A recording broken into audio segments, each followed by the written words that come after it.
Marriage in medieval England was not a private or romantic choice in the modern sense.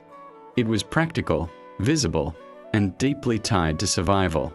For most ordinary people, marriage was less about emotion and more about land, labor, and stability in a world where living alone was rarely possible. Marriage shaped when people worked, where they lived, and how households functioned. In villages where survival depended on shared effort, marriage was not simply personal. It was communal. Most marriages took place between people who already knew one another. Travel was limited, and social circles were small. Many couples grew up in the same village or nearby settlements, connected through work, church, and family ties. Choice existed, but it operated within boundaries shaped by custom, reputation, and economic reality. Many people married once they could contribute meaningfully to a household. A marriage that could not support itself was risky. Land access, tools, animals, and family support mattered more than ceremony. The church played an important role, but not always in the way we imagine. In theory, a man and woman could marry simply by declaring consent before witnesses.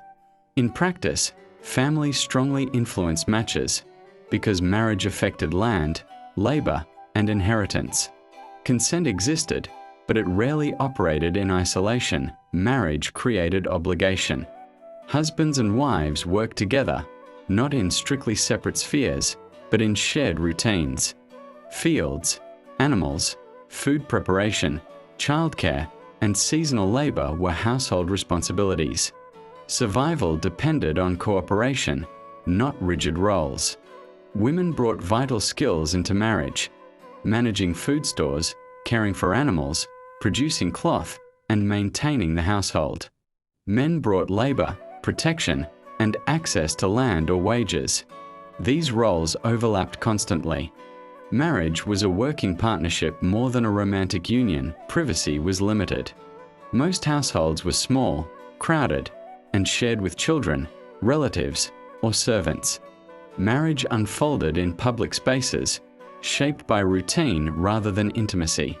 Emotional bonds existed, but they were expressed quietly, within the pressures of daily life. Marriage was also difficult to escape. Divorce as we understand it did not exist.